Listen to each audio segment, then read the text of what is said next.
أعوذ بالله من الشيطان الرجيم. بسم الله الرحمن الرحيم. الحمد لله رب العالمين. الرحمن الرحيم. مالك يوم الدين. إياك نعبد وإياك نستعين.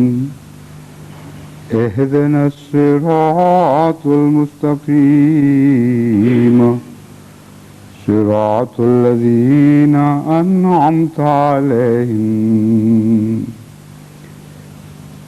صراط الذين أنعمت عليهم غير المغضوب عليهم ولا الضالين.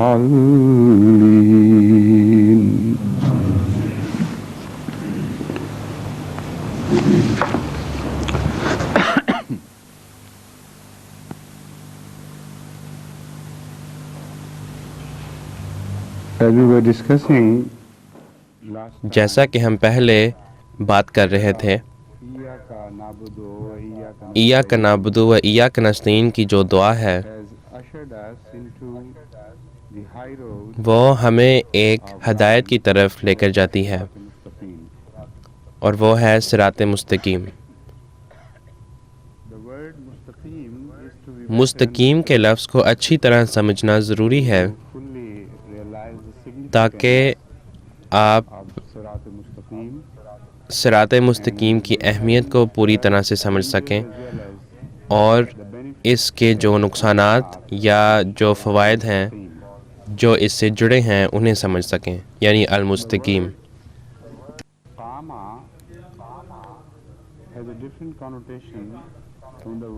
قامہ اور استقامہ کے معنوں میں فرق ہے۔ قامہ کا مطلب ہے کوئی ایسا شخص جو کھڑا ہو لیکن اسے کوئی یا کسی مشکلات کا سامنا نہ ہو، وہ اکیلا کھڑا ہو، خاموش کھڑا ہو، بڑی آسانی کے ساتھ کھڑا ہو۔ یہ تمام تصورات، مثلاً اگر اس کی طرف ہوائیں چل رہی ہیں یا نہیں چل رہی، یہ ایک انسان کے ذہن میں نہیں آتی جب انسان صرف کسی شخص کے کھڑے ہونے کا تصور کرے۔ قامہ کے معنوں میں، قامہ کے معنوں میں بندہ یہ سمجھتا ہے کہ بس وہ بندہ وہاں کھڑا ہوا ہے، لیکن جب آپ کسی کو کی مزید وضاحت کریں کہ وہ کس طریقے سے وہ کھڑا ہو، استقامہ میں وہ زیادہ کیا جا سکتا ہے، اور استقامہ کے معنوں میں زیادہ وسعت پائی جاتی ہے قامہ کی نسبت۔ استقامہ کے معنوں میں ایک تو محنت یا مشقت کا تصور پایا جاتا ہے، آپ اپنی محنت یا مشقت کرتے ہیں اور کسی مرحلے تک پہنچتے ہیں، ورنہ استقامہ کا یہ لفظ استعمال نہیں کیا جا سکتا۔ استقامہ کا مطلب یہ ہے کہ آپ محنت کر کے اپنی پوزیشن یا مقام پر قائم رہیں، ورنہ الف سین تے کے جو 3 حروف ہیں وہ قیامون کے لفظ میں شامل نہیں ہو سکتے۔ اب یہ صراط کو سمجھنے کے لیے نئے نئے دروازے کھولتا ہے، اور اس کا بڑا گہرا تعلق استعانہ کے لفظ کے ساتھ بھی ہے، اور اس کی طرف میں بعد میں آؤں گا۔ یہاں استقامہ کے اس تصور میں صراط مستقیم کیا ہے؟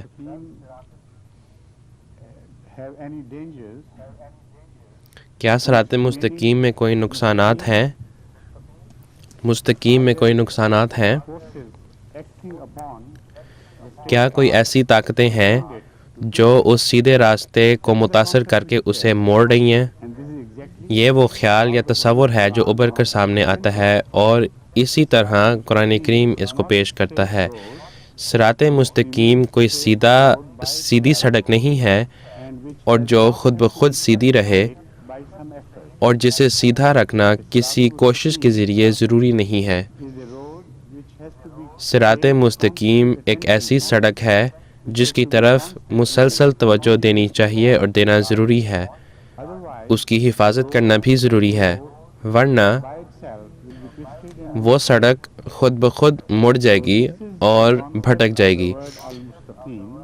تو یہ المستقیم کا تصور ہے ایک لحاظ سے، اور ایک اور لحاظ سے کوئی ایسی ذات ہونی چاہیے جو اس کی رہنمائی کرے اور جو اسے سیدھا رکھے، وگرنہ وہ مڑ کر کوئی اور راستہ اختیار کر سکتی ہے۔ یہ دونوں تصورات، ان کا ذکر سورہ کہف کی آیات میں کیا گیا ہے، جہاں ہم یہ پڑھتے ہیں الحمدللہ الذی انزل علی عبدہ الکتاب ولم یجعل لہ عوجا قیما لینذر بأسا شدیدا من لدنہ ویبشر المؤمنین الذین یعملون الصالحات ان لہم اجرا حسنا ماکثین فیہ ابدا۔ یہ قرآن کریم کا ایک تصور پیش کرتی ہے کہ یہ ایک ایسی کتاب ہے جس میں آپ کو کسی بھی قسم کی کوئی کجی نہیں ملے گی، یہ ایک سیدھی سادی کتاب ہے، لیکن صرف یہی نہیں بلکہ یہ قیم بھی ہے، یعنی کہ یہ دوسروں کو بھی قائم رکھتا ہے اور دوسری تعلیمات کو بھی قائم رکھتا ہے۔ تو اس لحاظ سے صراط مستقیم جو ہمیں عطا کیا گیا ہے قرآن کے ذریعے یعنی الکتاب، وہ ایک صرف سیدھا راستہ ہی نہیں ہے بلکہ ایسا راستہ ہے جو دوسرے راستوں کو بھی سیدھا رکھتا ہے۔ یہ کیسے ہوتا ہے؟ جس آیت کے میں نے ابھی حوالہ دیا ہے اس میں اس کی وضاحت ہے، قیما لینذر بأسا شدیدا من لدنہ ویبشر المؤمنین الذین یعملون الصالحات، کہ وہ گزشتہ لوگوں کے راستے کو سیدھا کرتی ہے اور انہیں تنبیہ کرتی ہے کہ دیکھو یہاں تم نے غلطی کی ہے، یہاں تم صحیح ہو، خوشخبری بھی دیتی ہے۔ تو یہ گویا کہ پہلی تعلیمات کا ایک حاکم ہے اور انہیں بتاتا ہے کہ تم نے کہاں غلطی کی ہے، کہاں کوئی کوتاہی کی ہے، اور جہاں انہوں نے اچھے اعمال کیے ہیں۔ تو المستقیم ایک ایسی کتاب اس لحاظ سے کہ جو کہ سیدھے راستے پر گامزن ہے اور جس میں کوئی کجی نہیں ہے،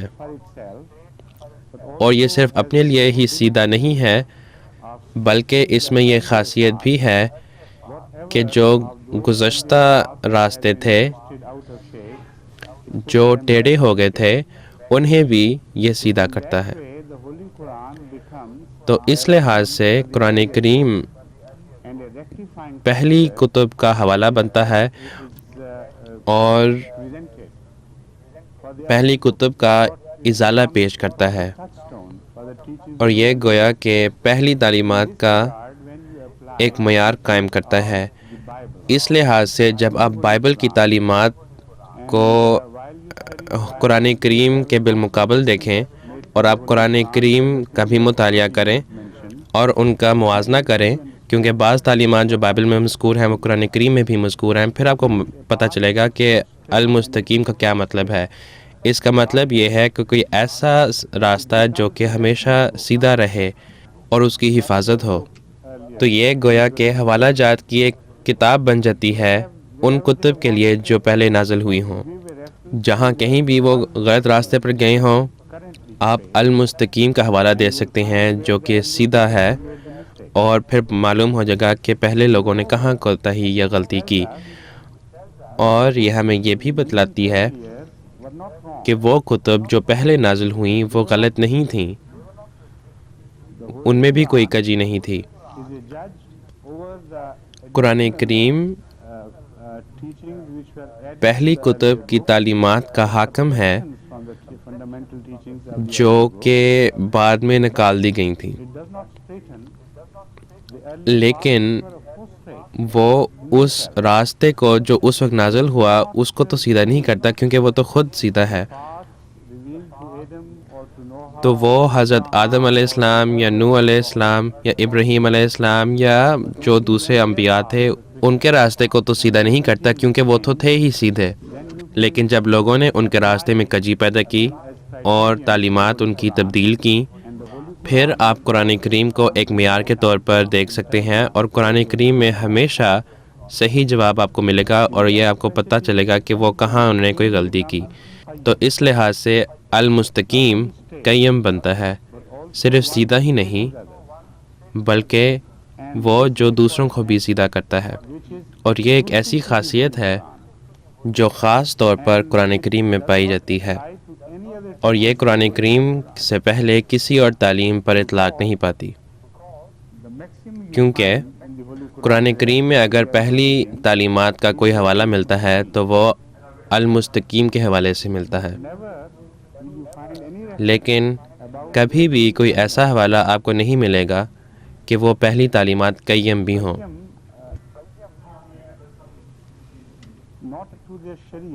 یعنی ان کے شریعت یا قانون کے ضمن میں. لیکن قیم کا ذکر قرآن کریم میں کیا گیا ہے بعض بنیادی تعلیمات کے ضمن میں، جن کا تعلق اسلام سے پہلے مذاہب سے بھی ہے. لیکن پہلے لوگوں کی جو کتب ہیں ان کا ذکر قیم کے عنوان کے ماتحت نہیں کیا گیا،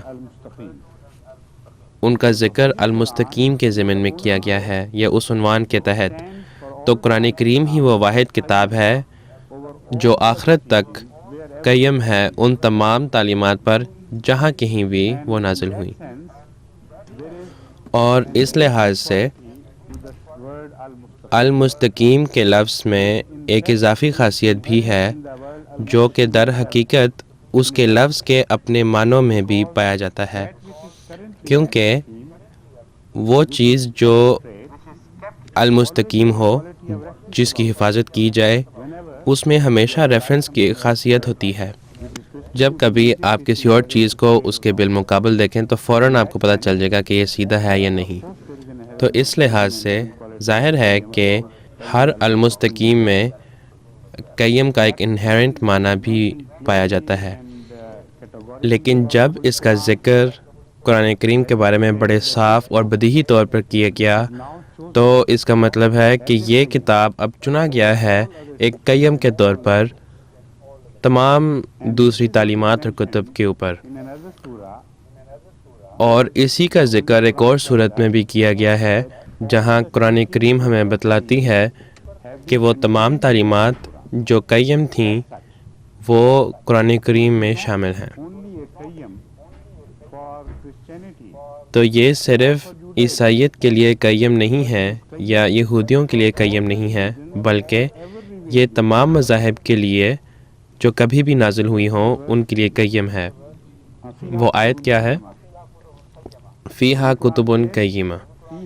قرآن کریم فرماتا ہے فیہا کتب قیمہ، کہ وہ تمام بنیادی تعلیمات جنہیں قیم کہا جا سکتا ہے وہ پہلے مختلف لوگوں پر نازل ہوئیں. وہ سب کے سب اس القیم میں شامل ہیں.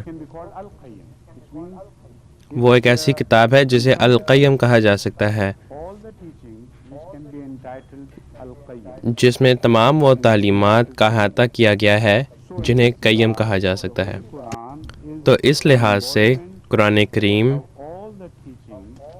ان تمام تعلیمات کا جامع ہے جو کبھی بھی زندگی میں بنین و انسان پر نازل ہوئیں اس خطۂ زمین پر کہیں پر بھی، تاکہ لوگوں کو سیدھے راستے پر گامزن رکھا جائے.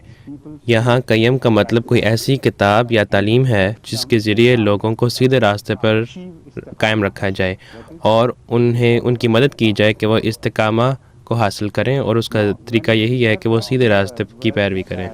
اب جب ہم اس آیت کی طرف واپس آتے ہیں جس کا ذکر میں نے پہلے کیا تھا استقامہ کی مزید وضاحت کرتے ہوئے، یعنی الحمد للہ الذی انزل علی عبدہ الکتاب ولم یجعل لہ عوجا قیما لینذر بأسا شدیدا من لدنہ، most of the interpreters اگرچہ کئی مترجم translate this verse اس کا ترجمہ یوں کرتے ہیں la iwaja کہ لا عوجا only to the book اور قیم کے الفاظ کو کتاب positively prove پر لاگو کرتے ہیں، لیکن یہ ایک مثبت انداز میں قرآن کریم سے ثابت کیا جا سکتا ہے کہ یہ لفظ یا یہ محاورہ لا عوج لہ، یعنی کہ اس میں کوئی کجی نہیں ہے، we call la iwaja for the restraint.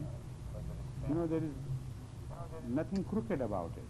یعنی کہ اس میں کسی بھی قسم کا کوئی کجی نہیں ہے۔ لا عوجہ کا مطلب ہے کہ کوئی کجی نہیں ہے۔ Commentators, at least those زیادہ تر مفسرین یا کم از کم وہ مفسرین جن کے بارے میں نے پڑھا ہے Holy Quran. وہ اسے صرف کتاب پر لاگو کرتے ہیں، In the Holy Quran, یعنی کہ قرآن کریم پر، جبکہ در حقیقت قرآن کریم میں یا بلکہ اس آیت میں صرف کتاب ہی کا ذکر نہیں کیا گیا بلکہ نبی کا بھی ذکر کیا گیا ہے۔ الحمد للہ الذی انزل علی عبدہ الکتاب، Hazrat sallallahu عبد کا یہاں ذکر کیا گیا ہے، یعنی کہ حضور صلی اللہ علیہ وسلم وہ مراد ہیں جو کہ خدا تعالیٰ کے کامل غلام تھے، اور کتاب یعنی الکتاب جو کہ کامل کتاب ہے۔ یہاں پر دو خاص چیزوں کا ذکر کیا گیا ہے، تو ہم کسی ایک چیز کو نکال کر لا عوجہ کو صرف الکتاب پر ہی کیوں لاگو کریں اور العبد پر کیوں نہیں؟ مجھے پورا یقین ہے اور میں قرآن کریم سے یہ ثابت کر سکتا ہوں کہ یہ لفظ لا عوج لہ اور قیم دونوں صرف الکتاب پر لاگو نہیں ہوتے بلکہ حضور صلی اللہ علیہ وسلم پر بھی لاگو ہوتے ہیں، خدا تعالیٰ کے ایک مکمل اور کامل غلام یا عبد ہونے کی حیثیت سے، کیونکہ جیسا کہ میں نے بعض اور مواقع پر ذکر کیا ہے، سورہ طٰہٰ میں حضور صلی اللہ علیہ وسلم کا ذکر لا عوج لہ کے طور پر کیا گیا ہے، یعنی جن کے بارے میں کوئی کجی کی بات نہیں ہے، یتبعون الداعی لا عوج لہ۔ تو یہاں لا عوجہ کی جو خاصیت ہے to apply to Hazrat یہ حضور صلی اللہ علیہ وسلم پر اطلاق پاتا ہے جو کہ اسلام کے نبی تھے، proves that the epithet la تو قرآن کریم اس بات کو ثابت کرتی ہے کہ لا عوج لہ کا جو لفظ یا محاورہ ہے وہ الکتاب اور حضور صلی اللہ علیہ وسلم دونوں پر اطلاق پاتا ہے۔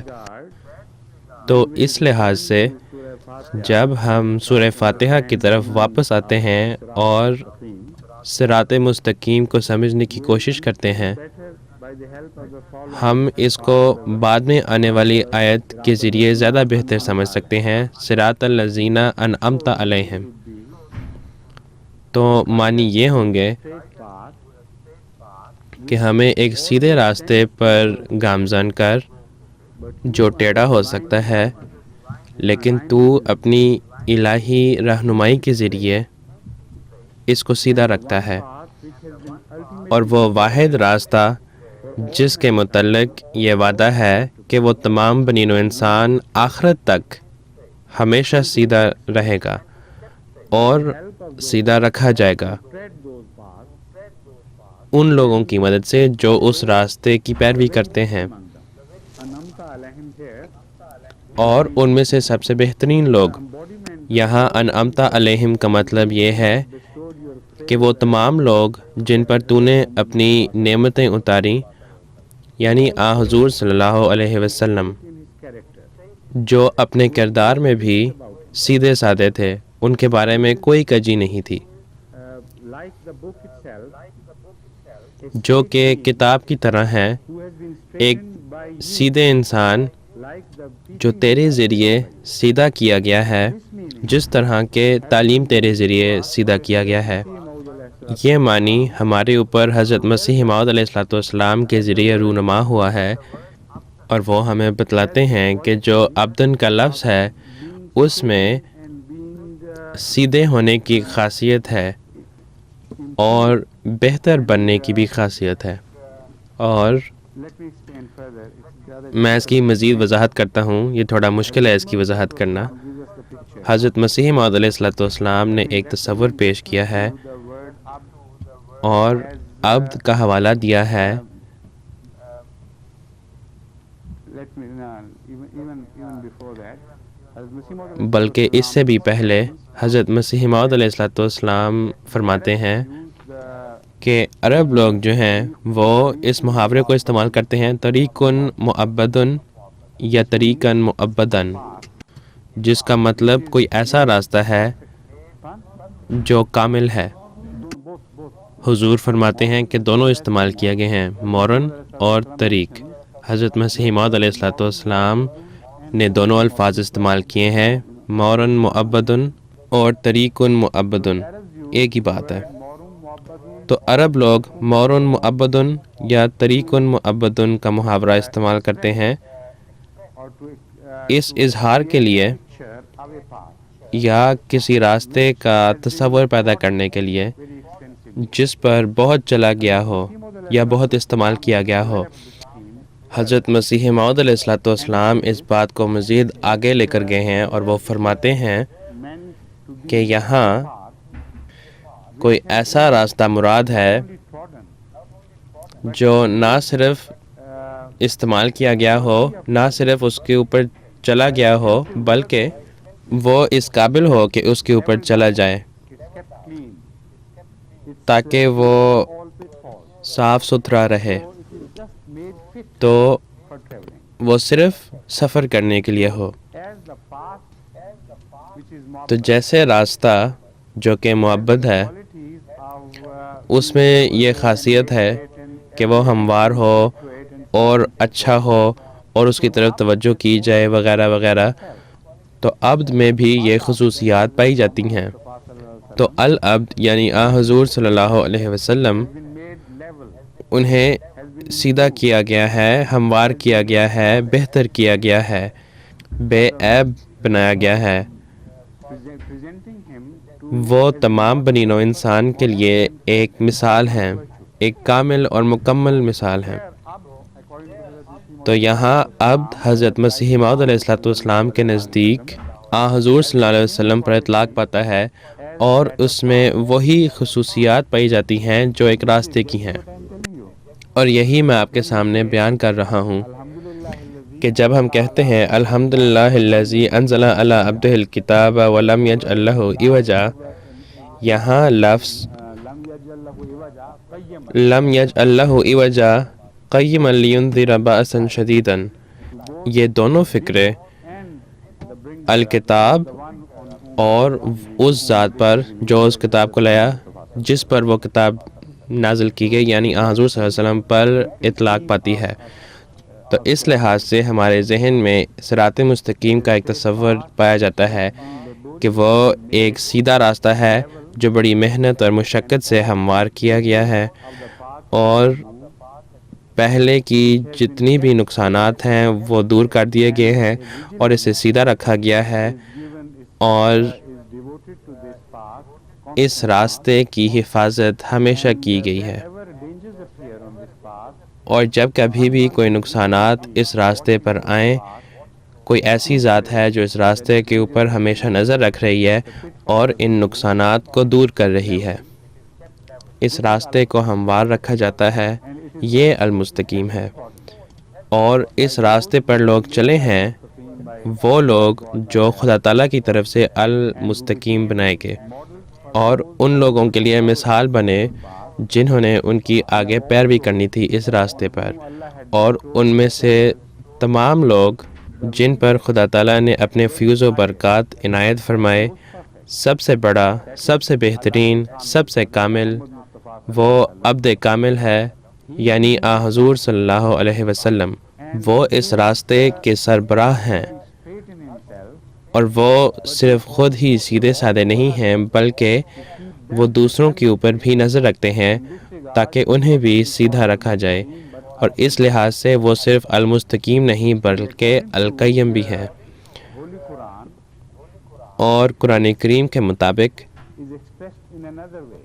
اس کا اظہار ایک اور رنگ میں بھی کیا گیا ہے، صلی اللہ علیہ وسلم جہاں حضور صلی اللہ علیہ وسلم کا ذکر صرف شہید کے طور پر نہیں کیا گیا، بلکہ ان کا ذکر اس رنگ میں کیا گیا ہے کہ وہ گویا کہ تمام انبیاء کے اوپر شہید ہیں، گویا کہ وہ تمام بنی نوع انسان کے اوپر شہید ہیں، اور اس لحاظ سے ان کا جو رتبہ ہے وہ تمام دوسرے انبیاء سے زیادہ بلند چلا جاتا ہے، اور اس حد تک ہوتا ہے کہ وہ صرف انہی پر لاگو ہوتا ہے اور کسی انسان پر اس کا تصور نہیں کیا جا سکتا۔ قرآن کریم ہمیں بتلاتا ہے کہ قیم کے ماتحت ہونے کی حیثیت سے ہمارا بھی ایک فرض ہے، اور تمام بنی نوع انسان میں ہمارا فرض ہے کہ ہم برائی کا مقابلہ کریں۔ ہم نے تمام بنی نوع انسان کے محافظ بننے ہیں، یعنی شہید، اور اسی طرح جو انبیاء ہیں انہیں قرآن کریم میں اپنے لوگوں پر نگہبان کہا گیا ہے، اور حضور صلی اللہ علیہ وسلم کو قرآن کریم میں تمام انبیاء پر نگہبان یا محافظ کہا گیا ہے۔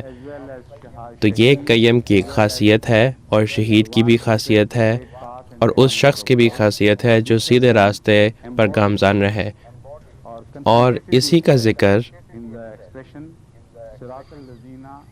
صراط الذین انعمت علیہم میں کیا گیا ہے۔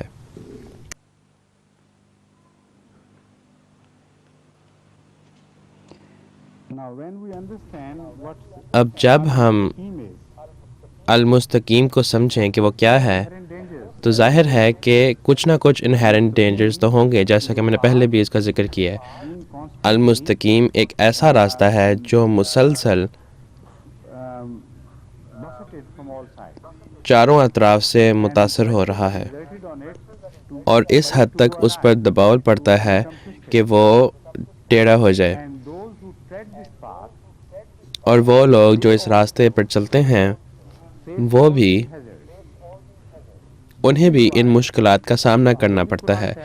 اسی لیے قرآن کریم ہمیں یہ بتلاتا ہے کہ انہیں اجر دیا جائے گا اور خدا تعالیٰ کی طرف سے عنایات دی جائیں گی اگر ان میں خود مستقیم کی ایک خاصیت ہوگی۔ اس لیے ہمیں قرآن کریم میں بتلایا گیا ان الذین قالوا ربنا اللہ ثم استقاموا تتنزل علیہم الملائکۃ الا تخافوا ولا تحزنوا۔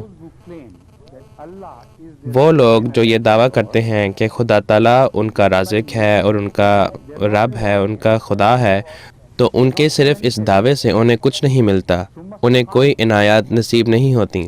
ثم استقاموا، صرف یہ دعویٰ کہ خدا تعالیٰ ہمارا رازق ہے اور وہی ہمارا خدا ہے، اس میں انہیرنٹ ڈینجرز موجود ہیں، اور اس میں کئی خطرات بھی ہیں صرف یہ دعویٰ کرنے سے۔ تو وہ لوگ جو استقامہ کی یہ خاصیت دکھاتے ہیں، یہ ظاہر کرتے ہیں، وہی لفظ مستقیم انسان کے ذہن میں آتا ہے۔ تو وہ لوگ جو اس راستے پر چلتے ہیں انہیں مستقیم ہونا بھی ضروری ہے، ورنہ وہ اس راستے پر نہیں چل سکتے۔ تو مستقیم صرف ایک خاصیت نہیں ہے اس راستے کی، بلکہ یہ ان لوگوں کی خاصیت ہے جو اس راستے پر چلتے ہیں، کیونکہ قرآن کریم ہمیں بتاتا ہے ان الذین قالوا ربنا اللہ ثم استقاموا، کہ وہ لوگ جو استقامت دکھاتے ہیں، وہ لوگ جن میں تقویٰ کی یہ خاصیت ہے تمام مشکلات اور دباؤ کے برخلاف، یہ وہ لوگ ہیں جنہیں کہا جاتا ہے کہ وہ اس راستے پر گامزن ہیں اور خدا تعالیٰ کے نزدیک المستقیم ہیں۔ اب جیسا میں نے پہلے بتایا کہ اس کا براہ راست استعانہ سے بھی تعلق ہے۔ وہ سیدھا راستہ جو بظاہر بڑا آسان، بڑا خوشگوار، جس میں کوئی خطرے نہیں، اب آپ اس سڑک میں داخل ہو گئے ہیں جو خدا تعالیٰ کی طرف آپ کو لے کے جاتا ہے، وہ اطمینان اور آسانی کا ایک ایسا تصور پیدا کرتا ہے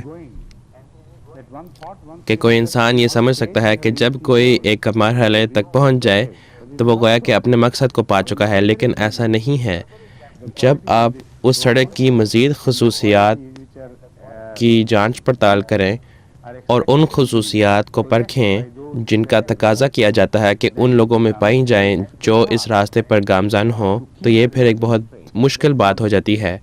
مذہب کو سیدھا رکھنا یہ ایک بات ہے، اور ہمیشہ جو مذاہب ہیں وہ انسانی خواہشات اور تمناؤں کے تاثر میں ہوتی ہیں، اور دو قسم کے خطرات ہیں جن کا سامنا ان لوگوں کو کرنا پڑتا ہے جو کسی مذہب کی پیروی کرتے ہیں۔ ایک خطرہ تو یہ ہے کہ وہ لوگ جو کجی اختیار کرتے ہیں اور غلط یا برے اعمال کرتے ہیں، بجائے اس کے کہ وہ اپنی گناہوں کا اقرار کریں اور اس بات کا اقرار کریں کہ وہی ہیں جو غلط ہیں،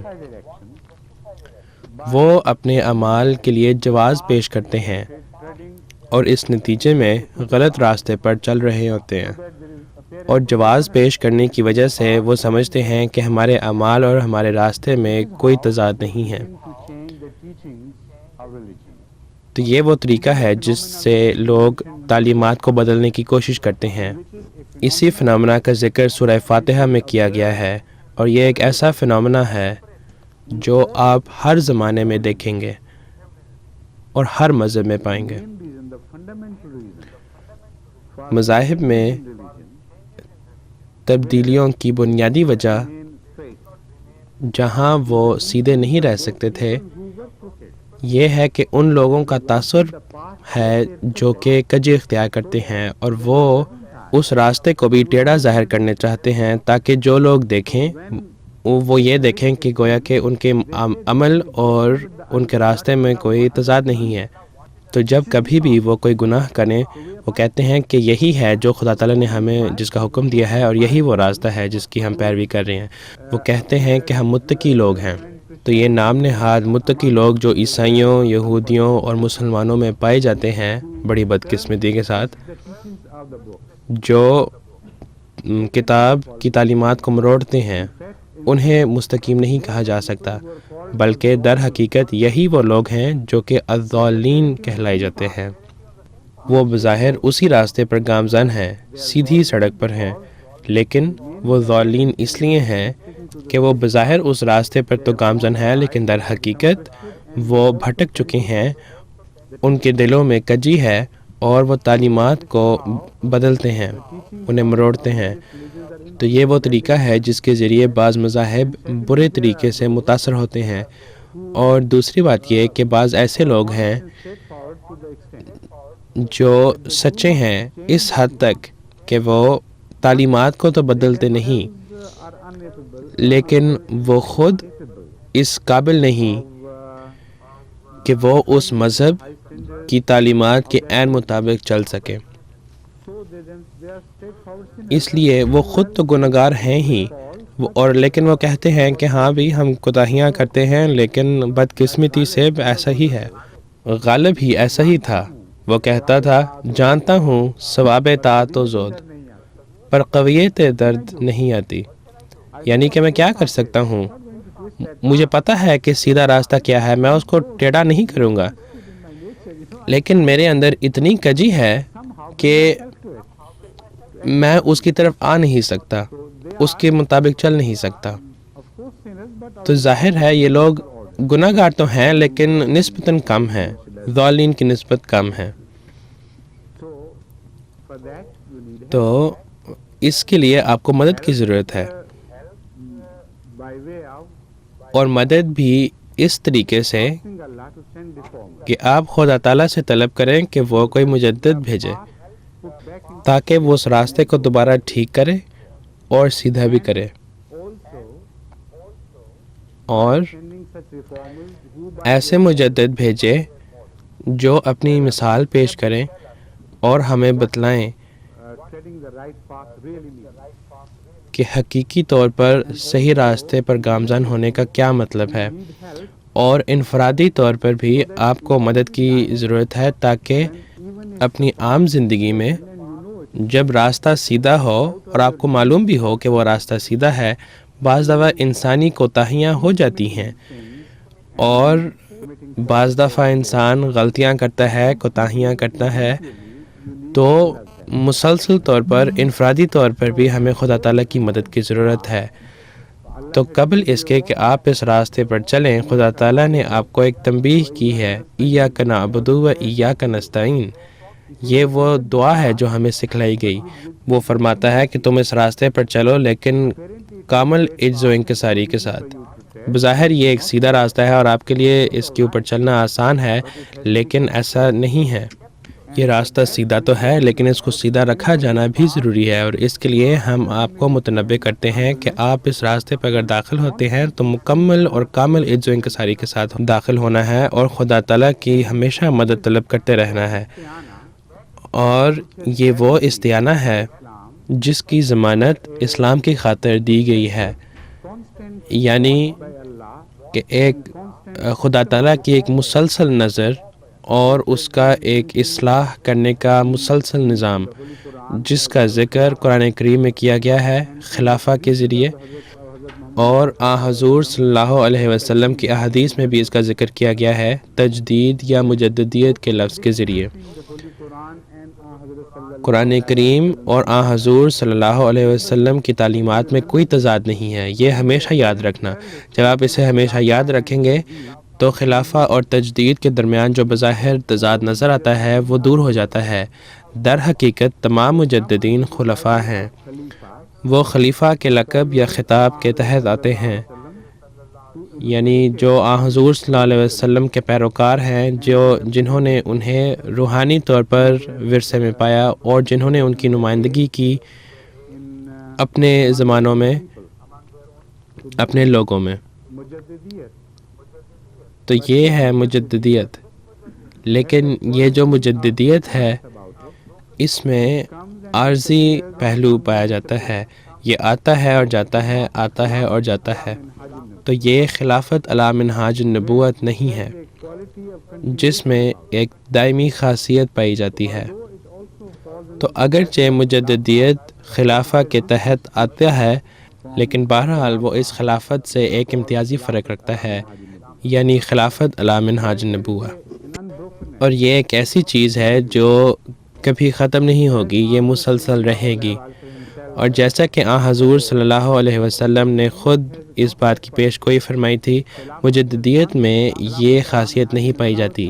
خلافت علی منہاج النبوہ ایک دفعہ اٹھا لی گئی تھی بدقسمتی سے، کیونکہ لوگ ناشکر تھے اور اس وجہ سے ان سے یہ نعمت لے لی گئی تھی.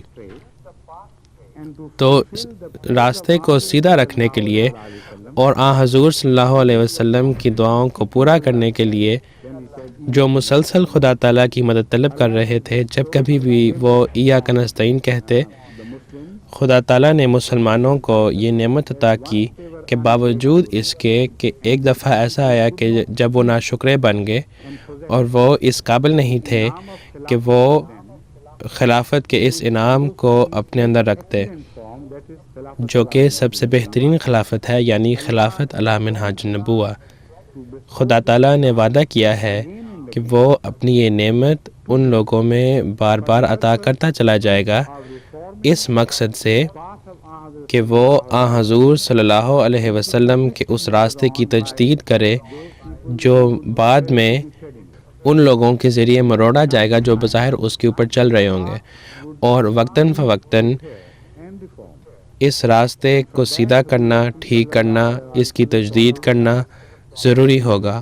اور اس کے لیے حضور صلی اللہ علیہ وسلم نے ہم سے وعدہ کیا کہ مجددین ہر صدی کے سر پر آتے رہیں گے.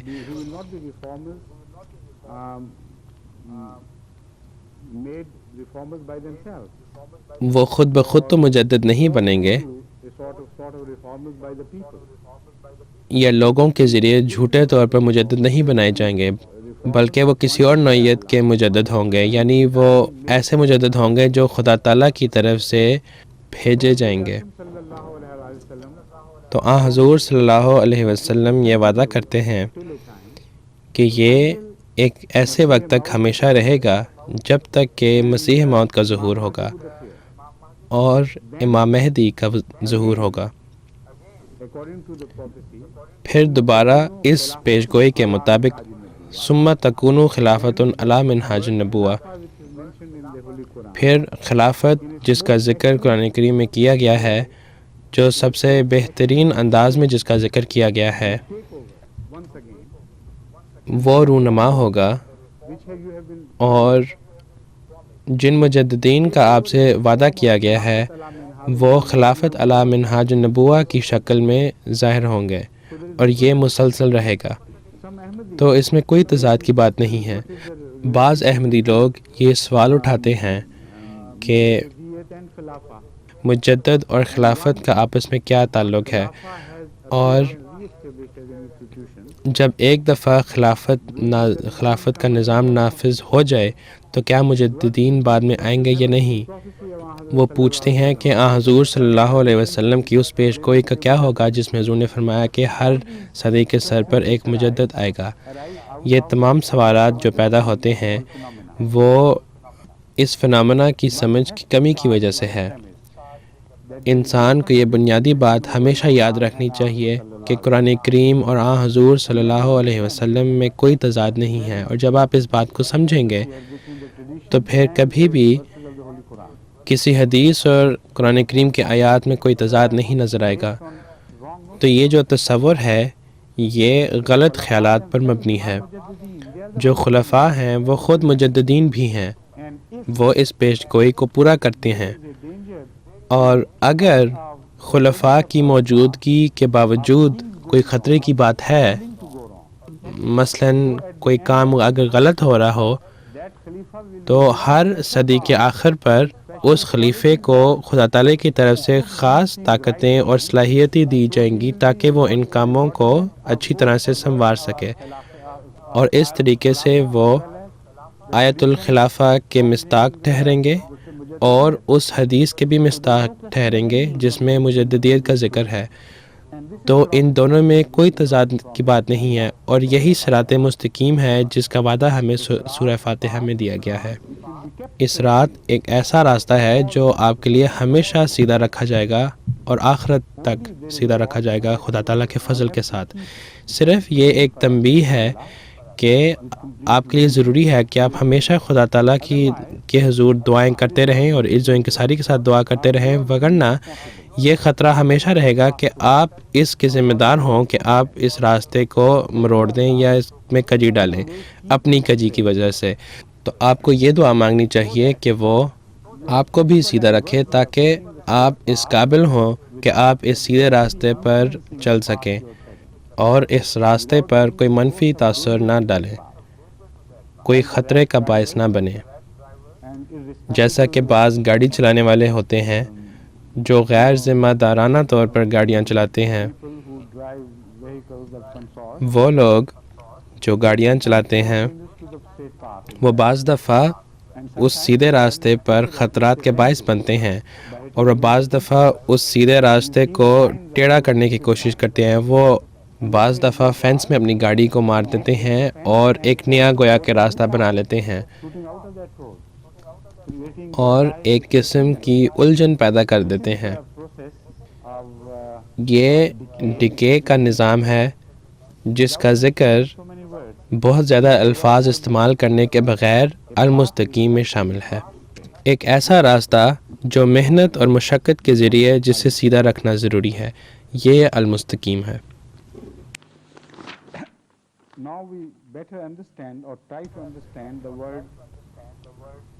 اب ہمارے لیے انعام کا لفظ سمجھنا بہت ضروری ہے۔ انعمت علیہم، یہ وہ بنیادی لفظ ہے جس کا ذکر خدا تعالیٰ کی صفات کے بعد کیا گیا ہے، اور وہ اس لیے کیونکہ ان لوگوں کی صفات کا ذکر یہاں کیا گیا ہے جو کہ خدا تعالیٰ کے انعامات کے وارث تھے، جو در حقیقت خدا تعالیٰ کی صفات کی عکاسی کرتے تھے۔ تو وہ چاروں خدا تعالیٰ کی صفات جن کا ذکر پہلے کیا گیا ہے، ان کا ذکر ایک لفظ میں انعمت علیہم میں دوبارہ یہاں کیا گیا ہے۔ یہ گویا کہ ایک اظہار بیان ہے، انعمت۔ تو یہ تمام صفات اب اس ایک لفظ پر مرکوز ہیں۔ تو یہ سب سے اہم لفظ ہے ایاک نعبد و ایاک نستعین کی دعا کے بعد، اور اسے ہمیں بغور دیکھنا چاہیے اور اس کو سمجھنا بہت ضروری ہے۔ سب سے پہلے میں لغت العربیہ کے بعض حوالے جات پیش کرنا چاہتا ہوں مزید وضاحت کے لیے۔ امام راغب کے مطابق المفردات میں النعمہ کا مطلب الحالت الحسنۃ، یعنی ایک اچھی حالت میں ہونا، بہترین حالت میں ہونا۔ النعمۃ ایک آسانی اور سکون کی زندگی ہے۔ الانعام ایصال الاحسان الی الغیر، یعنی ایک ذات کا دوسری ذات کو فوائد اور انعامات عطا کرنا۔ اب انعام کے متعلق ایک بہت ہی دلچسپ خاصیت سامنے آتی ہے جو سورہ فاتحہ کا ایک تصور نئے رنگ میں پیش کرتا ہے، اور ہم بھی جب ان باتوں کو دیکھتے ہیں تو ان باتوں کو سمجھنے لگ پڑتے ہیں، کیونکہ یہ ایک بہت دلچسپ مشاہدہ یا تجزیہ ہے جو مفردات نے کیا اور بعض دوسرے عرب علماء نے کیا۔ لا یقال الا اذا کان الموصل الیہ من جنس الناطقین فإنه لا يقال انما فلان علی فرسہ۔ انعام کا جو لفظ ہے وہ عربوں نے کبھی بھی سوائے انسانوں کے لیے کسی اور ذات کے لیے استعمال نہیں کیا۔ تو عربی زبان میں آپ کبھی یہ نہیں دیکھیں گے کہ کسی نے اپنے گھوڑے پر یا بکری پر کوئی انعام کیا ہو، یا اپنے اونٹ پر کوئی انعام کیا ہو، یا کسی بھی اور جانور پر، یا کسی غیر جاندار چیز پر۔ یہ ایک ایسا لفظ ہے جس کے معنی یہ ہیں کہ کوئی کسی ایک ذات کا کسی دوسری ذات کو فائدہ پہنچانا۔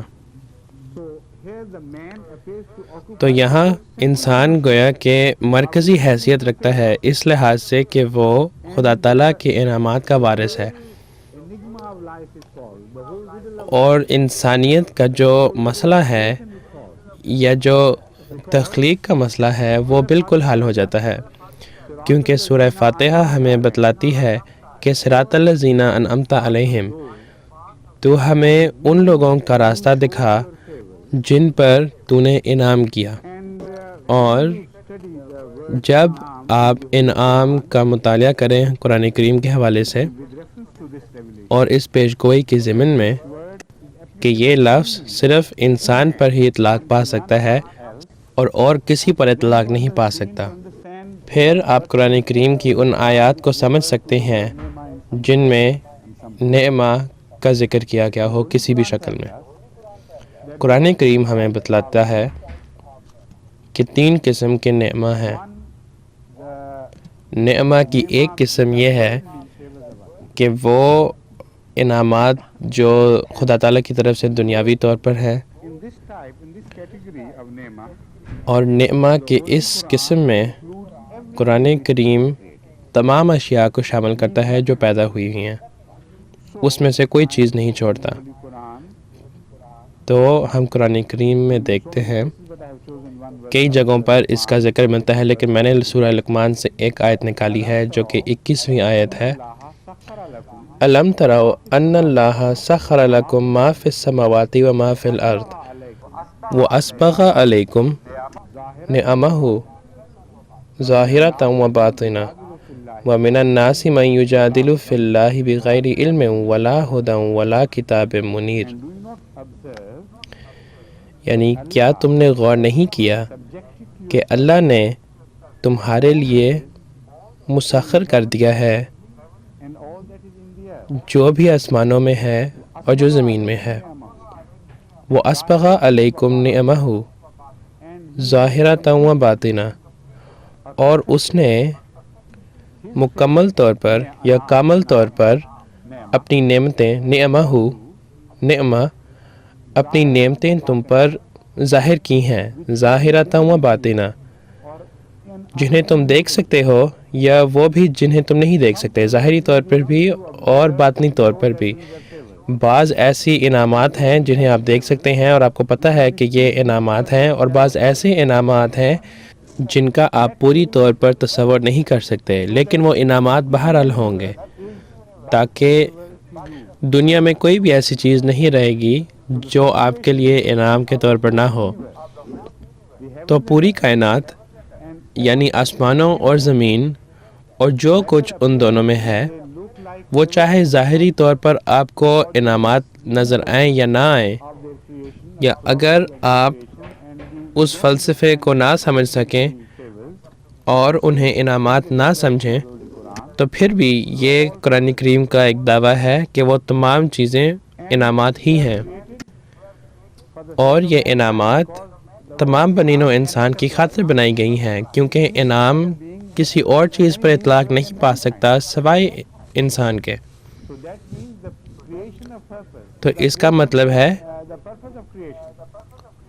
کہ مخلوق کا مقصد انسانیت کی خدمت کرنا ہے اور خدا تعالیٰ کی مہربانی کو دوسروں تک پہنچانا ہے۔ تو یہ تمام جانور، یہ تمام مخلوقات اور مردہ اشیاء جو بظاہر انعامات حاصل کرتی ہیں، اگرچہ یہ بظاہر خدا تعالیٰ کی طرف سے بعض انعامات حاصل کرتی ہیں، لیکن وہ در حقیقت ان کی خاطر نہیں ہیں بلکہ انسانیت کی خاطر ہیں۔ یہاں رحمہ اور انعام کے الفاظ کے درمیان جو امتیازی فرق ہے اس کو سمجھنا ضروری ہے۔ رحمہ کے معنی زیادہ وسیع ہیں۔ رحمہ کے معنی ایسے ہیں کہ اس میں سے کوئی کسی بھی چیز کو چھوڑا نہیں جاتا، تمام اشیاء اس میں شامل ہوتی ہیں۔ تو خدا تعالیٰ کے انعامات میں سے اس میں کچھ بھی چھوڑا نہیں جاتا۔ انعامات کی دو اقسام ہو سکتی ہیں، ایک قسم رحمہ کے تحت ہے اور دوسری قسم انعام کے تحت ہے۔ نعمہ خاص طور پر انسانیت کی خاطر ہے، اور رحمہ خدا تعالیٰ کا ایک عام احسان یا انعام ہے۔ تو خدا تعالیٰ رحمان ہے اور رحیم بھی ہے۔ وہی ہے جس نے تمام مخلوقات کو انعامات دیے ہر دور میں، اور اس طرح ہر چیز جو پیدا کی گئی ہے وہ خدا تعالیٰ کے ذمہ ہے۔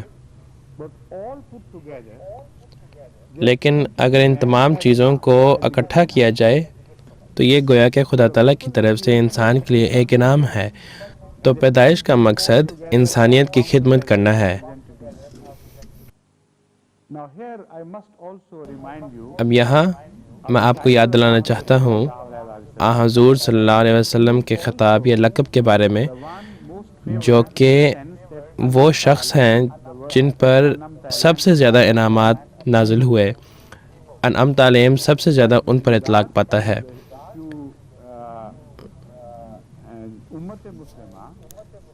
لیکن امت مسلمہ کے لحاظ سے وہ صرف منعم نہیں ہیں بلکہ وہ رحمہ بھی ہیں، اور رحمہ صرف امت مسلمہ کے لیے محدود ہی نہیں ہے بلکہ ان تمام اشیاء کے لیے جو پیدا کیے گئے ہیں۔ تو جب انہیں رحمت للعالمین کہا جاتا ہے تو یہ اس بات کو ظاہر کرتی ہے کہ وہ صرف ایسے نبی ہی نہیں ہیں جنہوں نے اپنے ہی لوگوں پر انعامات عطا کیے، بلکہ اس سے بھی بڑھ کر نبی ہیں، اور کوئی نبی ایسا نہیں جو حضور صلی اللہ علیہ وسلم سے پہلے ہو اور جس کا ذکر اپنی الہامی کتاب میں رحمت للعالمین کے طور پر کیا گیا ہو۔ آپ اگر دنیا میں تمام مذاہب کا لٹریچر اٹھا کے دیکھیں اور اس کا بغور مطالعہ کریں، یہ قرآن کریم کا ایک چیلنج ہے جسے میں اس وقت پیش کر رہا ہوں کہ آپ کبھی بھی رحمت للعالمین کے الفاظ کسی بھی الہامی کتاب میں کسی بھی نبی کے لیے نہیں پائیں گے۔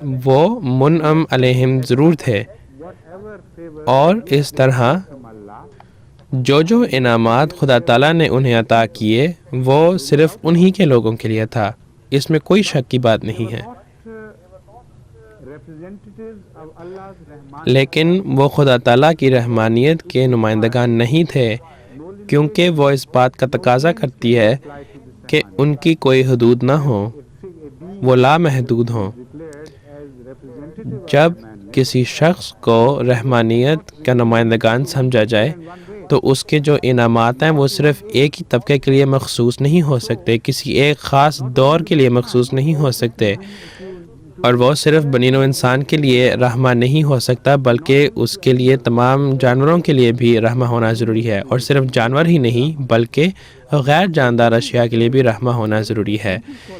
تو یہ ایک بہت بڑا نمایاں اور امتیازی فرق ہے حضور صلی اللہ علیہ وسلم کے بارے میں کہ وہ رحمت للعالمین ہیں، جس کا ذکر verses of the Surah Quran, میں نے قرآن کریم کی ابتدائی آیات سے کیا تھا، اور پہلے درسوں میں یہ میں نے کیا تھا، اس کا ذکر میں نے پچھلے سال کے درسوں میں کیا تھا۔ تو انعمتا علیہم میں یہ خاصیت ہے کہ وہ خدا تعالیٰ کی طرف سے ایک نعمت ہے، اور رحمت للعالمین کہلایا جانا یہ بھی خدا تعالیٰ کی طرف سے ایک نعمت ہے۔ تو یہ دونوں خاصیتیں یا یہ دونوں صفات حضور صلی اللہ علیہ وسلم میں جمع ہیں، اور کسی اور میں یہ نہیں پائی جاتی۔ تو اس لحاظ سے وہ سب سے زیادہ انعمتا علیہم کے مصداق ہیں، no other person was gifted with this کیونکہ اور کوئی شخص ایسا نہیں جس میں رحمہ کی یہ صفت پائی جائے۔ وہ واحد نبی جسے رحمت للعالمین کہا گیا وہ حضور صلی اللہ علیہ وسلم تھے، only person who was a recipient تو وہی وہ شخص تھے gift of an جو اس کامل نعمت کے مصداق تھے، other religion. دوسرے انبیاء کی نسبت یا دوسرے مذاہب کی نسبت۔ Again start studying اب ہم دوبارہ ان باتوں کو غور سے دیکھتے ہیں of what we have just learned. جو ہم نے ابھی سیکھی ہیں۔ As mankind, ہم وہ لوگ ہیں for whom the بنی نوع انسان world is created, جن کے لیے تمام کائنات پیدا کی گئی، under the influence پوری کائنات رحمانیت کے تاثر کے ماتحت پیدا کی گئی اور خدا تعالیٰ کی رحمہ کے مصداق تھی، تو اس لیے وہ انعام میں بدل گیا، Rahmaniyat, کیونکہ رحمانیت کی خاصیت ایسی ہے کہ وہ ہمیشہ عمدگی کی خاصیت ان تمام اشیاء پر گویا کہ چھاپ دیتی ہے جو رحمانیت کے تاثر سے پیدا کی گئی ہیں، اور اس طریقے سے ہر چیز گویا کہ ایک انعام کے طور پر پیدا کیا گیا۔ کس کے لیے؟ انسانیت کے خاطر، کیونکہ تمام اشیاء کو جمع کر کے انسان کے سامنے گویا کہ انعام کے طور پر پیش کیا گیا، was only لیکن وہ انعام a sort of gift from Allah, خدا تعالیٰ کی طرف سے ایک چھوٹا سا انعام تھا، نہ کہ کوئی بڑا انعام۔ which is to be kept in mind in the first place. اور یہ ایک ایسی بات ہے جس کو ہمیشہ یاد رکھنی چاہیے، کیونکہ میں آپ کو پہلے بتا رہا تھا کہ جو خدا تعالیٰ کا انعام ہے، جو خدا تعالیٰ کا نعمہ ہے، اسے 3 اقسام میں منقسم کیا جا سکتا ہے۔ سب سے پہلے دنیاوی فوائد اور دنیاوی انعامات، Told very clearly, اور اس کے متعلق ہمیں بڑے واضح طور پر بتلایا گیا ہے کہ جتنے بھی دنیاوی انعامات ہیں وہ انسانیت کی خاطر بنائے گئے، mentioned in Surah Fatiha. لیکن پھر اور بھی انعامات ہیں جن کا ذکر سورہ فاتحہ میں کیا گیا ہے، اور قرآن کریم میں اس کی بڑی تفصیل کے ساتھ وضاحت کی گئی ہے، Good teaching, یعنی right teaching, اچھی تعلیمات کا نازل ہونا، صحیح تعلیمات کا نازل ہونا، a code of بنی نوع انسان کے لیے ایک قانون، ایک لائے عمل، ایک ضابطۂ حیات quality of mankind will جو بنی نوع انسان کے معیار کو آگے بڑھائے گی اور اسے ایک جگہ سے لے کے اسے مزید ترقیات عطا کرتی چلی جائے گی۔ the life تو جہاں ارتقاء کے عروج کے طور پر زندگی کا خاتمہ ہوا، وہاں سے نیا نظام وجود میں آئے گا، new course will be اور بنی نوع انسان کے لیے ایک نیا راستہ مقرر ہوگا خدا تعالیٰ کے مزید انعامات حاصل کرنے کے لیے۔ which تو وہ تعلیم mankind to جو بنی نوع انسان کی رہنمائی کرتی ہے تاکہ وہ مزید ترقیات عطا کرتی چلی جائے، inam of وہ تعلیم بھی ایک انعام ہے خدا تعالیٰ کا، اور اس کا کئی آیات میں اس کا ذکر کیا گیا ہے قرآن کریم میں. اور وہ لوگ جو اس راستے پر چلتے ہیں اور ان تعلیمات سے فائدہ اٹھاتے ہیں، وہ خدا تعالیٰ کے مزید انعامات کے وارث بنتے ہیں جو کہ زیادہ بہتر ہیں اور دنیاوی انعامات سے بہت بہتر ہیں، جو بظاہر کسی شخص کو نظر آتے ہوں اگر کوئی شخص اسے باشعور طور پر دیکھے، وگرنہ وہ ہر ایک کو بظاہر نظر نہیں آتے. تو جو انبیاء ہیں وہ ان تمام انعامات کے وارث ہیں.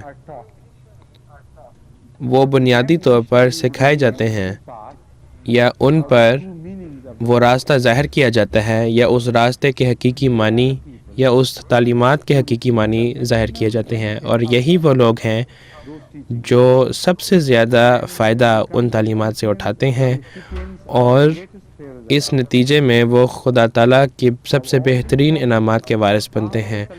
اور ان تمام انبیاء میں سے حضور صلی اللہ علیہ وسلم سب سے بڑھ کر ہیں، کیونکہ انہیں سب سے بہترین راستہ دکھایا گیا تھا، یعنی الکتاب، جو کہ پہلے لوگوں کو نہیں دکھایا گیا تھا. اور وہ تمام بنی نوع انسان کے لیے ایک نبی بنا کر بھیجے گئے تھے اور تمام ادوار کے لیے، تو وہ سب سے بہترین انعام کے وارث بنے. اب ہم دوسرے حصے کی طرف آتے ہیں جو ہمیں ہمارے ذمہ داریوں کے بارے میں بتاتی ہے. ہم باقی تمام لوگوں کے ساتھ خدا تعالیٰ کے انعامات یعنی دنیاوی انعامات حاصل کرتے ہیں مشترک طور پر، جو کہ تمام بنی نوع انسان کے لیے رحمہ کے ذریعے پیدا کیے گئے یا بنائے گئے. اور وہ انعامات کسی کے لیے کوئی امتیازی حیثیت نہیں رکھتی، بلکہ وہ ہر ایک کے لیے ظاہر کی گئیں. تو یہ انعام یعنی یہ دنیاوی انعام یہ دنیا میں ہر ایک کو ملتے ہیں. پھر ہم وہ لوگ ہیں جنہیں خدا تعالیٰ کی طرف سے ہدایت دی گئی، اور ہم دوسرے لوگوں سے ممتاز ہو گئے، یعنی دوسرے دہریہ لوگ یا وہ لوگ جنہوں نے اپنا مذہب چھوڑ دیا ہو بعد اس کے کہ انہیں کوئی مذہب ملا ہو. تو وہ لوگ جو مذہب کے راستے پر چلتے ہیں وہ خدا تعالیٰ کی طرف سے انعام کے ایک نئے دور میں داخل ہو رہے ہیں، یعنی مذہب کا انعام. اور وہ لوگ جو انبیاء کی پیروی کرتے ہیں وہ تمام انعامات کے وارث ہیں. ان میں تمام خصوصیات اور ہر قسم کے انعامات انہیں ملتے ہیں. یہ جو میں سورہ فاتحہ کی طرف منسوب کر رہا ہوں، یہ دراصل میں نہیں منسوب کر رہا، بلکہ یہ اس آیت کی تفصیل ہے جو خود قرآن کریم بیان فرماتی ہے. قرآن کریم ہمیں بتاتا ہے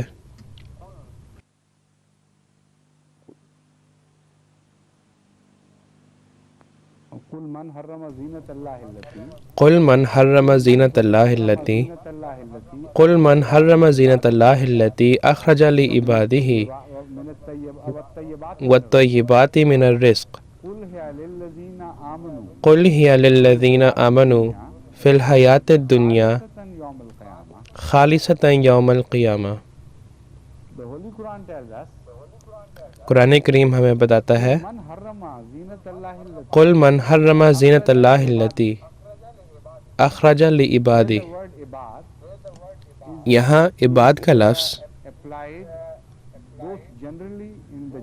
عمومی طور پر بھی اطلاق پاتا ہے اور خاص طور پر بھی اطلاق پاتا ہے، یعنی خدا تعالیٰ کے حقیقی غلاموں کے لیے بھی استعمال ہوا ہے. اس کے وسیع معنوں میں یہاں فرمایا کہ خدا تعالیٰ نے جو انعامات بنی نوع انسان کو عطا کیے ہیں، زینہ، وہ سب سے بہترین انعامات ہیں. کون ہے جو میری ان انعامات کے درمیان اور ان انعامات کے درمیان کھڑا ہو؟ اس وسیع معنی میں عبادہ کا لفظ استعمال کیا گیا ہے. یاد رکھیں کہ یہ وہی لفظ ہے جو سورہ فاتحہ میں بھی استعمال کیا گیا ہے، اور جب انسان ایک سچا عبد بن جائے تو خدا تعالیٰ فرماتا ہے استعینوا کہ مدد طلب کرو تاکہ خدا تعالیٰ آپ کو ایک مزید کامل انسان بنائے، خدا تعالیٰ کا بہتر غلام بنائے۔ تو یہ آیت جس کا ابھی میں نے حوالہ دیا ہے، یہ ہمیں ابتدائی سفر کی طرف لے کے جاتا ہے۔ اس آیت کے وسیع معنی پہلے عبد پر لاگو ہوتے ہیں، قبل اس کے کہ وہ عبد تبدیل ہو اور زیادہ بہترین وجود بنے ایک عام عبد بننے کی بجائے۔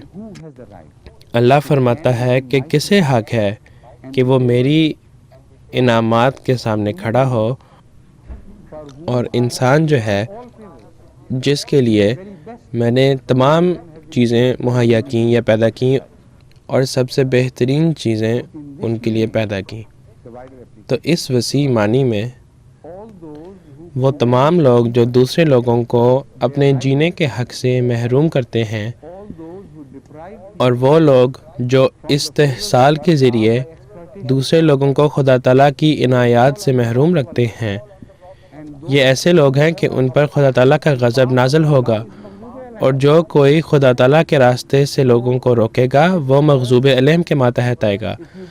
تو یہ آیت اگر آپ اسے بغور دیکھیں تو معلوم ہوگا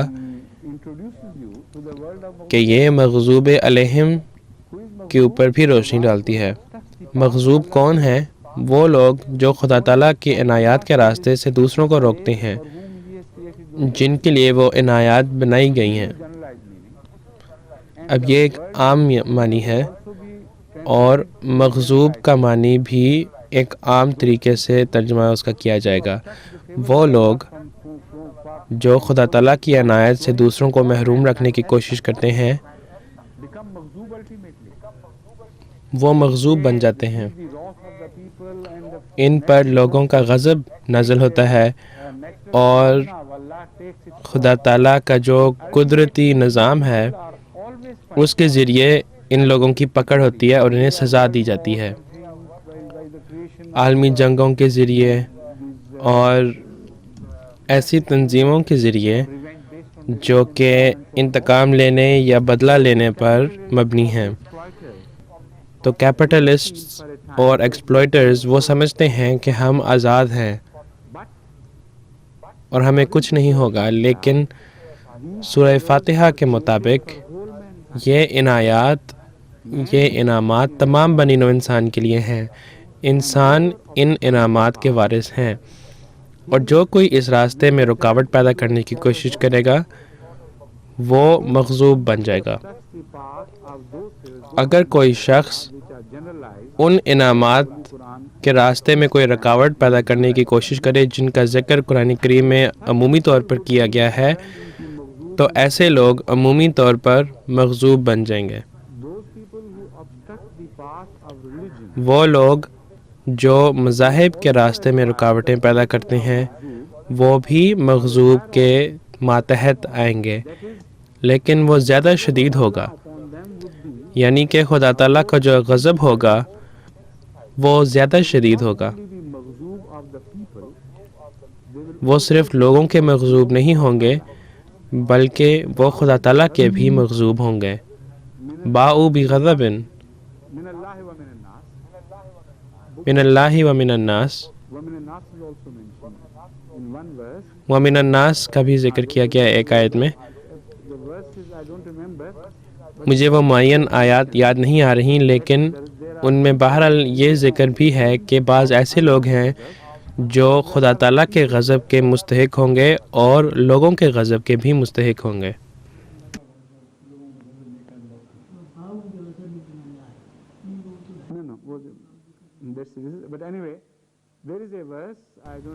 خیر ہے، ایک آیت ہے، مجھے اب یاد تو نہیں ہے، لیکن انشاءاللہ میں ڈھونڈ کر آپ کو کل انشاءاللہ بتا دوں گا کہ وہ کون سی آیت تھی جس کی طرف میں اشارہ کر رہا ہوں۔ حضور فرما رہے ہیں کہ شاید یہی وہ آیت ہے۔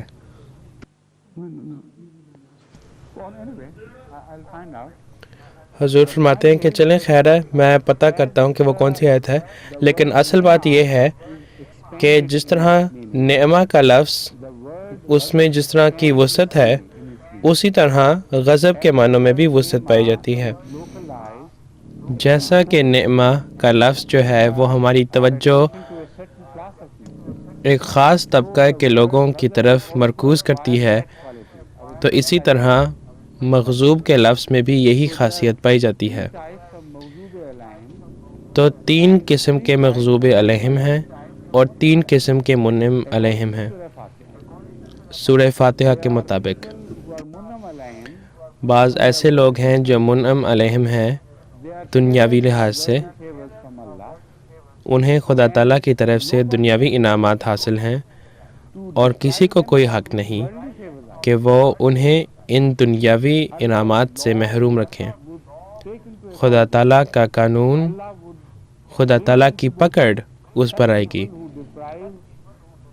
ایسے لوگوں پر جو خدا تعالیٰ کے غلاموں کو خدا تعالیٰ کے ہی انعامات سے محروم رکھیں. تو اس لحاظ سے تمام بنی نوع انسان کو انعمت علیہم کے ذریعے بیان کیا جا سکتا ہے. تو اس صورت میں یہ مزید تحقیق کے نئے نئے دروازے کھولتا ہے اور اس میں بہت سے سبق ہم حاصل کر سکتے ہیں.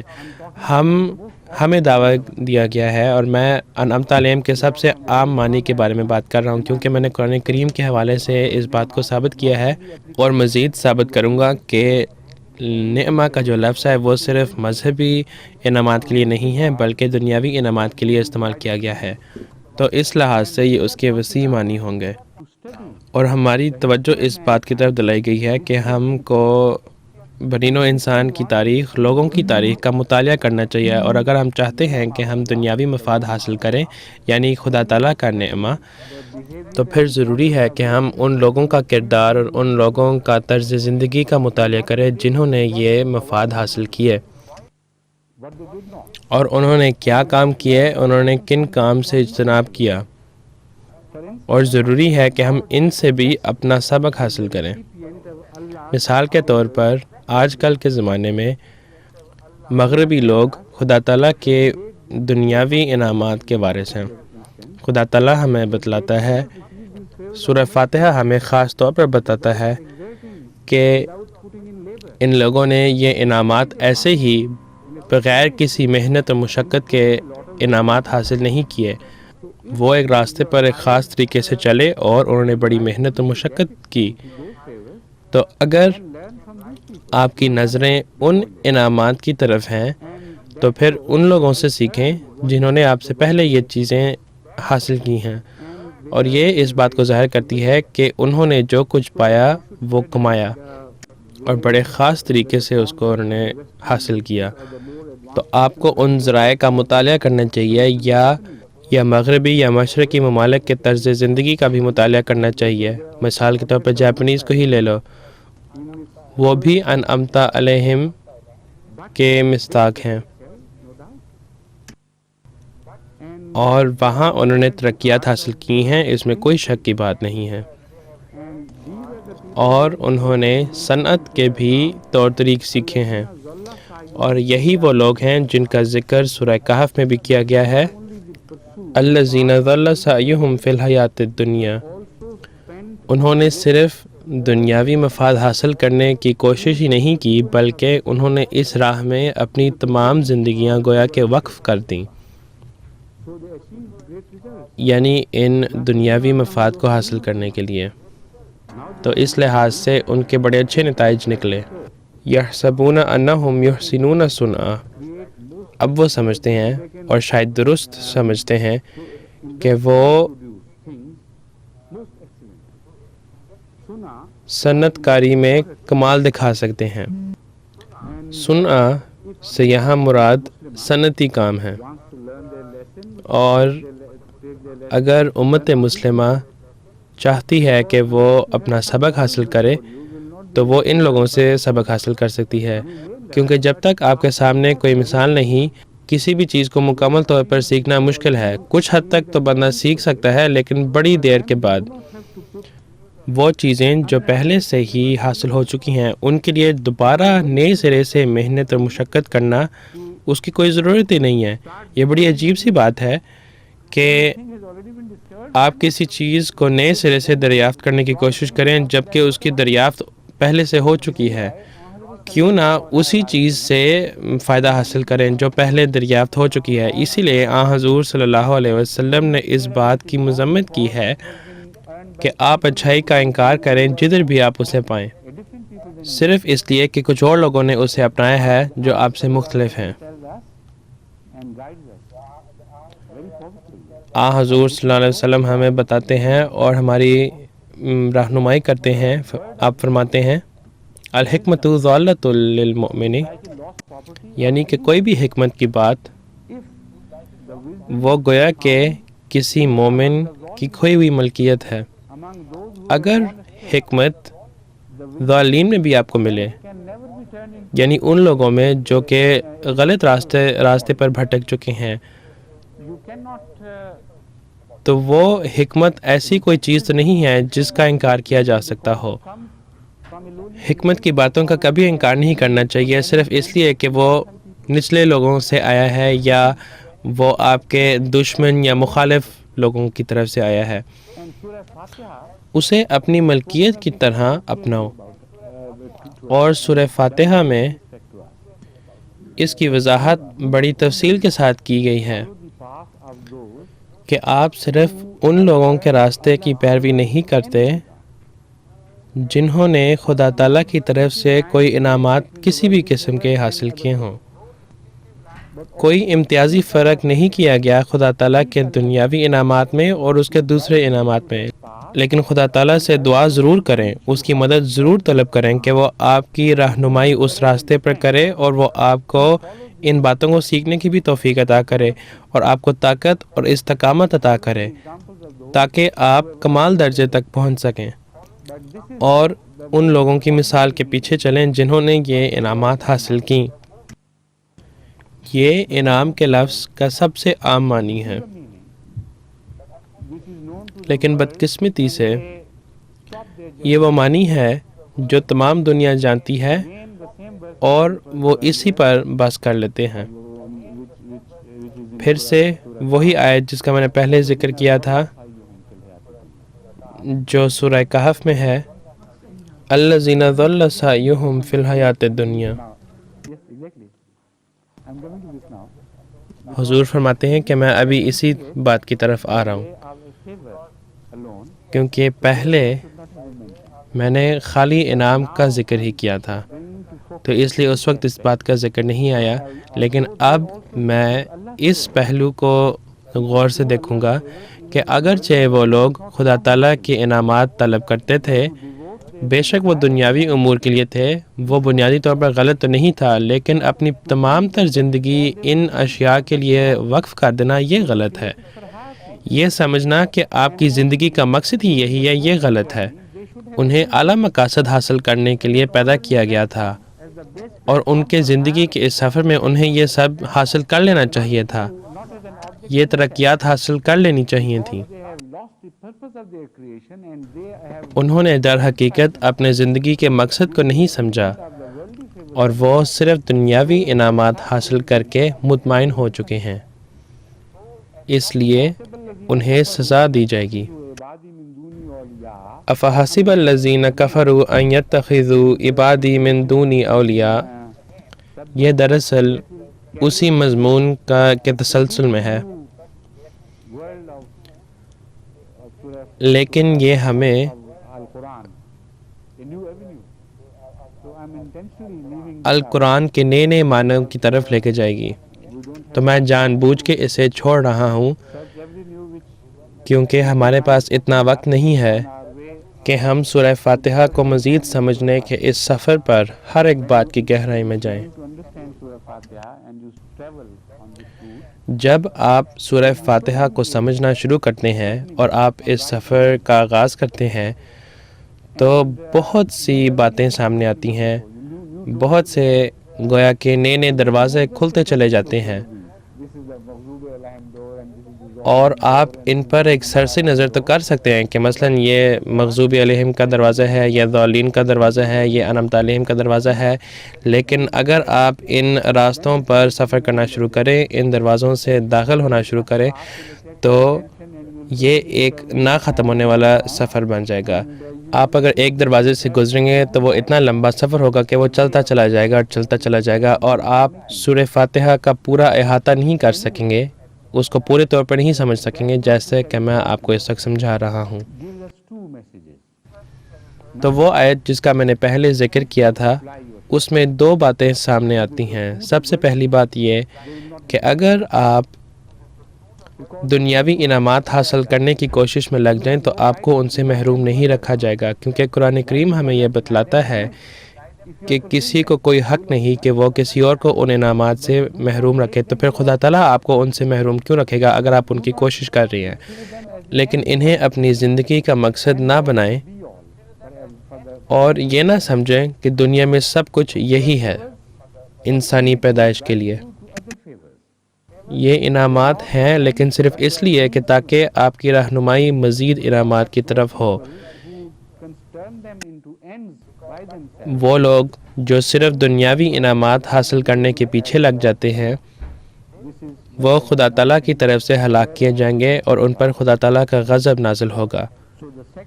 یہی ہے جس کا ذکر یہاں بھی کیا گیا اور سورہ فاتحہ میں بھی کیا گیا ہے. تو جو دوسرا مرحلہ ہے وہ قرآن کریم کا نازل ہونا ہے، اور اس سے پہلے دوسری الہامی کتب کا نازل ہونا ہے نعمہ کے ذریعے. اور جو تیسرا گروہ ہے، جیسا کہ میں نے پہلے بھی بتایا ہے، وہ انبیاء کا گروہ ہے. اور لوگ نچلی سطح سے لے کر صالحین سے شروع کرتے ہوئے، شہداء سے گزرتے ہوئے اور صدیقین سے گزرتے ہوئے اور پھر انبیاء تک پہنچتے ہیں. اور ان کی نفی کا بھی ذکر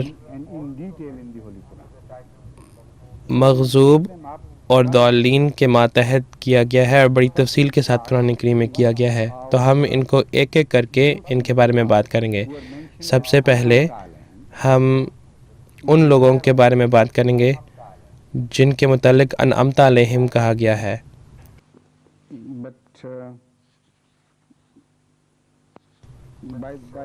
لیکن اس سے پہلے میں آپ کو ایک اور بات بتانا چاہتا ہوں. اگرچہ خدا تعالیٰ کی انعامات انعام کے لفظ کے ماتحت اس کا ذکر بڑی تفصیل کے ساتھ قرآن کریم میں کیا گیا ہے کہ وہ کس طرح مختلف اوقات میں مختلف مواقع پر لاگو کیا جاتا ہے، میں نے بعض حوالے جات نکالے ہیں آپ کو دکھانے کے لیے.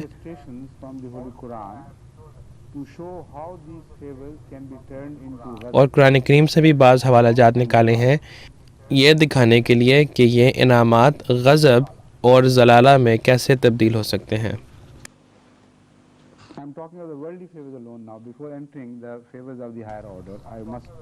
میں سب سے پہلے دنیاوی انعامات کا ذکر کروں گا، اس پر وضاحت کرنا ضروری ہے. قرآن کریم میں خدا تعالیٰ فرماتا ہے، سورہ الفاطر آیت 4، یا ایھا الناس اذکروا نعمت اللہ علیکم ھل من خالق غیر اللہ یرزقکم من السماء والارض لا الہ الا ھو فانا تؤفکون. یعنی کہ اے لوگو، اپنے اوپر اللہ کی نعمت کو یاد کرو. ھل من خالق غیر اللہ، یہ دنیاوی انعامات جو خدا تعالیٰ نے آپ کے اوپر نازل کی ہیں، یعنی آسمانوں اور زمین کی تخلیق اور جو کچھ ان میں ہے، یہ صرف اس لیے ہے کہ تاکہ آپ کو خدا تعالیٰ کی طرف لے کر جایا جائے. اور سب سے بہترین طریق پر یہ آیت سورہ فاتحہ کے بعض نکات کی ہمیں یاد دلاتی ہے. جیسا کہ میں نے پہلے ذکر کیا تھا کہ العالم صرف کائنات ہی نہیں ہے. العالم عربی زبان میں ایک ایسی چیز ہے جو کسی اور چیز کی طرف لے کر جاتی ہے. تو یہاں یہ آیت ہمیں اس بات کی یاد دلاتی ہے سورہ فاتحہ کی، اور ہمیں بتاتی ہے کہ اے بنی نوع انسان، خدا تعالیٰ نے تمہارے لیے یہ عالمین پیدا کیا ہے ایک نعمہ کے طور پر، اور صرف اس لیے ہی نہیں کہ تاکہ خدا تعالیٰ آپ کو مفاد عطا کرے، بلکہ اس کا ایک بہت بڑا مقصد ہے، اور وہ یہ کہ آپ کو ان عالمین کے ذریعے گزارا جائے تاکہ آپ اپنے خالق تک پہنچ سکیں. اور اس لحاظ سے عالمین خدا تعالیٰ کی طرف اشارے کے کام کرتی ہیں. تو قرآن کریم ہمیں اس بات کی یاد دہانی کرتی ہے کہ تم اس مقصد کو کیوں نہیں پورا کرتے، اس مقصد کو کیوں نہیں حاصل کرتے. یا ایھا الناس اذکروا نعمت اللہ علیکم ھل من خالق غیر اللہ. اور آگے بڑھتے چلے جاؤ، وہاں رکو مت، آگے مزید بڑھتے چلے جاؤ اور خدا تعالیٰ کی طرف جاؤ جو کہ عالمین کو پیدا کرنے کا مقصد ہے. یرزقکم من السماء والارض. اور یاد رکھیں کہ خدا تعالیٰ آپ کو مسلسل مہربانیاں عطا کرتا چلا جا رہا ہے. وہی ہے جو آپ کو رزق عطا کرتا ہے آسمان سے. اور رزق کا جو لفظ ہے وہ دنیاوی رزق پر بھی اطلاق پاتا ہے اور روحانی رزق پر بھی اطلاق پاتا ہے، کیونکہ من السماء کا جو لفظ ہے وہ بھی ایک بہت ہی خوبصورت لفظ ہے. وہ اس بات کو ظاہر کرتی ہے کہ جو دنیاوی رزق ہے وہ بارش کی صورت میں آسمان سے گرتا ہے، اور دوسرا رزق جو ہے وہ بھی آسمان سے اترتا ہے سورج کی روشنی کی شکل میں. یہ دونوں چیزیں آسمان سے اترتی ہیں، اور آسمان سے بارش کی شکل میں پانی اترنا اور سورج کی روشنی کے بغیر کوئی بھی چیز اس دنیا پر زندہ نہیں رہ سکتی.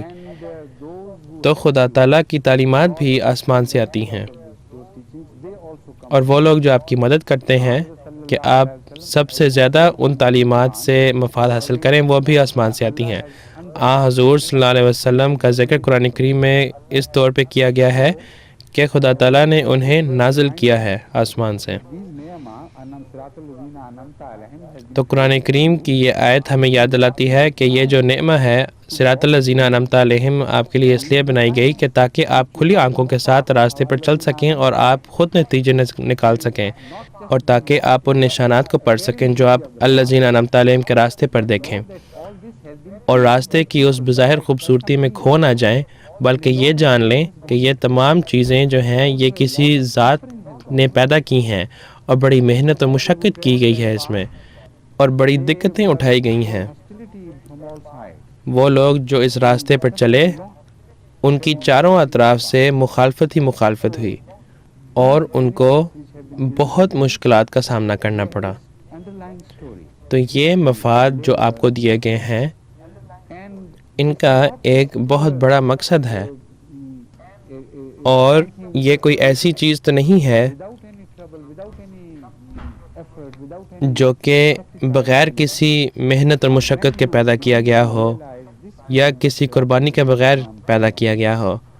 اب جب آپ صراط الذین انعمت علیہم کے یہ معنی سمجھنے شروع کریں گے اور اسے دنیاوی صراط الذین انعمت علیہم اور روحانی صراط الذین انعمت علیہم پر اطلاق پائیں گے تو آپ کو معلوم ہوگا کہ یہ دونوں پر لاگو کیا جاتا ہے. اور صرف یہی نہیں بلکہ یہ زندگی کی تخلیق پر بھی لاگو ہوتا ہے. ہائر کوالٹیز کو پیدا کرنے کے لیے اتنی قربانیاں دی گئی ہیں کہ انسان اس کا کسی بھی لحاظ سے تصور نہیں کر سکتا.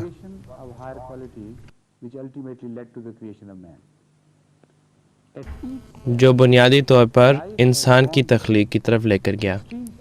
ہر مرحلے پر زندگی کو بہت مشکلات اور دقتوں کا سامنا کرنا پڑا ہے، اور مختلف چیلنجز کا بھی سامنا کرنا پڑا ہے ایک بہترین ذات کی طرف ترقی کرنے کے لیے.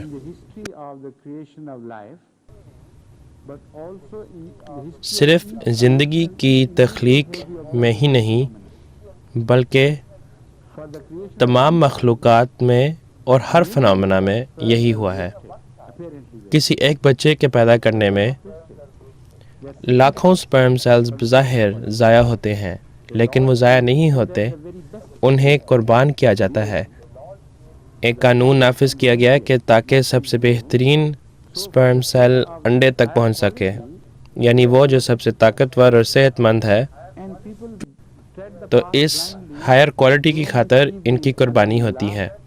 Allah's name اور لوگ اندھا دھن اس راستے کی پیروی کرتے ہیں without realizing the significance بغیر and the meaning of all this. نعم اللہ کو دیکھے اور اسے سمجھے اور اس کی اہمیت کو سمجھے بغیر. At a later stage, they think لوگوں کو مذہب ملتا ہے made so easily, though it will اور پھر بعد میں وہ سمجھتے ہیں کہ یہ تو تیار شدہ ایک نسخہ ہمیں ملا ہے، کتاب نازل ہوئی، اب ہم اس کی پیروی کر رہے ہیں، اب بس یہی ہے اور کسی چیز کی ضرورت نہیں. یہ ایسا نہیں ہے.